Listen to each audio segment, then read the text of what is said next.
Hello दोस्तों, आज के इस वीडियो में बात करूंगा सीलिंग फ़ैन के ऊपर। अगर आपके घर का पंखा ख़राब हो गया है, जल गया है या फिर कोई भी प्रॉब्लम आ गया है, अब आपको नया पंखा मार्केट से परचेज़ करना है, तो परचेज़ करने से पहले आपको यह वीडियो अगर आप देखते हैं तो आपको बहुत कुछ जानकारी मिलेगी और आपको डिसाइड करने में बहुत आसानी हो जाएगा कि हमें कौन सा पंखा लेना चाहिए, कौन सा पंखा नहीं लेना चाहिए, किस पंखे में बिजली का बिल कम आएगा, किस में ज़्यादा आएगा, कौन सा पंखा एफिशिएंट है ज़्यादा, कौन सा कम एफिशिएंट है। सब कुछ आज के इस वीडियो में क्लियर कर दूंगा। तो दोस्तों चलिए शुरू कर लेते हैं बगैर टाइम वेस्ट किए। दोस्तों अब क्या है कि अब मार्केट में दो प्रकार के पंखे आ गए हैं। पहला जो होता है दोस्तों BLDC होता है, जो अब आ गए नए, और जो पहले के पंखे थे वो तो अब आ ही रहे हैं, अभी भी आ रहे हैं और आगे भी आते रहेंगे। तो दोस्तों इन दोनों पंखे में अंतर क्या होता है, इन दोनों में कौन सा पंखा बिजली का बिल कम आएगा। ठीक है, तो दोस्तों मैं आपको पहले बता दूं, जो BLDC फ़ैन है उसमें बिजली का बिल कम आएगा और नॉर्मल फ़ैन जो आपका होता है उसमें बिजली का बिल ज़्यादा आएगा। अब दोस्तों क्यों, दोस्तों इस वीडियो में समझेंगे BLDC फ़ैन का वर्किंग क्या होता है, बिजली का बिल कम क्यों आता है। दोस्तों BLDC फ़ैन जो होता है उसका फुल फॉर्म होता है ब्रशलेस DC मोटर, यानी कि इसमें किसी भी प्रकार का ब्रश का यूज नहीं होता है। जो हमारे DC मोटर आते हैं उसमें ब्रश का यूज होता है, यानी कि कार्बन ब्रश का। उसमें कार्बन ब्रश अगर नहीं यूज करेंगे तो मोटर हमारा नहीं चलेगा, उसमें सर्किट पूरा नहीं होगा। लेकिन जो अब BLDC फ़ैन आ गए हैं उसमें किसी भी प्रकार का ब्रश नहीं यूज होता है, वो ब्रशलेस DC मोटर होता है। अब दोस्तों जो नॉर्मल फ़ैन होता है उसमें नॉर्मल इंडक्शन मोटर लगा होता है, इंडक्शन मोटर से ही वो ऑपरेट होता है, उसमें मैग्नेट बनता है और वो चलता है। अब दोस्तों जो BLDC फ़ैन होता है वो अगर उसकी वाटेज की बात करें तो वह वाटेज उसका 25 से 30 वाट का होता है। ठीक है, लेकिन अगर नॉर्मल फ़ैन की बात करें तो वह फ़ैन आपको 60 से 70 वाट का मिलेगा। अब दोस्तों यहाँ पर वाटेज बढ़ गया है तो यहाँ पे बिजली का बिल भी ज़्यादा आएगा, अब आप खुद समझ सकते हैं।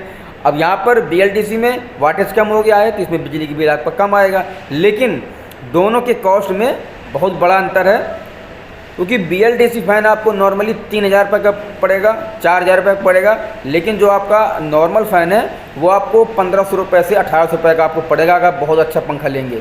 ठीक है, लेकिन दोस्तों इसमें क्या है कि अगर आपने 1500 का पंखा लिया और आपने BLDC फ़ैन नहीं लिया है तो दोस्तों वो पैसा तो आपको कम लगेगा, लेकिन जो BLDC फ़ैन है इसमें बिजली का बिल कम आएगा क्योंकि इसका वाटेज कम है, इसका वाटेज ज़्यादा है। अब दोस्तों समझ लेते हैं कि BLDC फ़ैन वर्किंग कैसे होती है। दोस्तों BLDC फ़ैन क्या होता है, इसमें सर्किट होता है, सर्किट ही पूरे पंखे को चलाता है।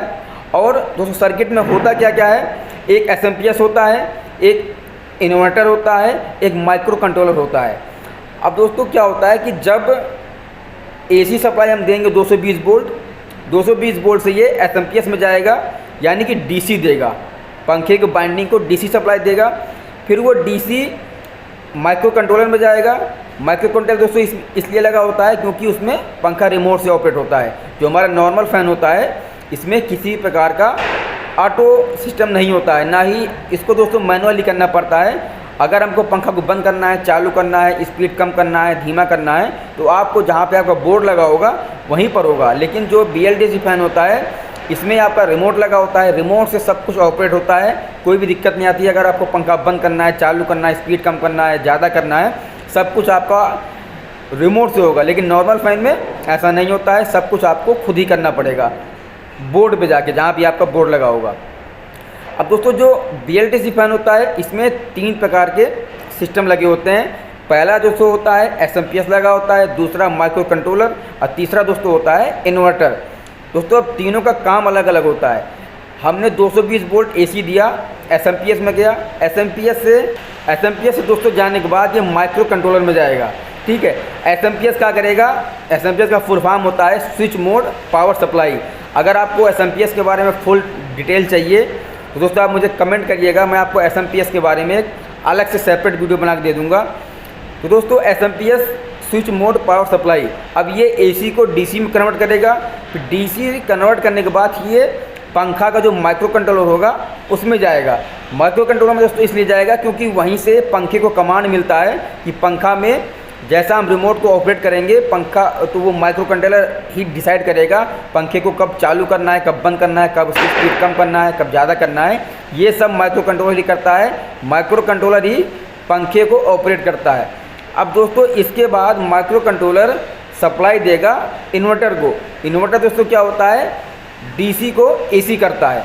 जैसे कि हमारा घर में जो इन्वर्टर लगा होता है, अब दोस्तों पंखे को एसी मिल गया, अब हमारा पंखा चलने लगा। अब दोस्तों पंखे के बाइंडिंग में परमानेंट मैग्नेट लगा होता है, ठीक है, परमानेंट मैग्नेट लगा होगा।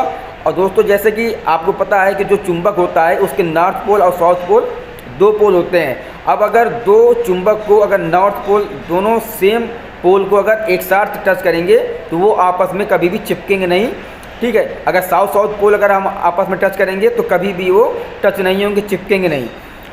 अब दोस्तों ये पंखा इसी सिद्धांत पर काम करता है, क्योंकि पंखे के स्टेटर में परमानेंट मैग्नेट लगा होता है।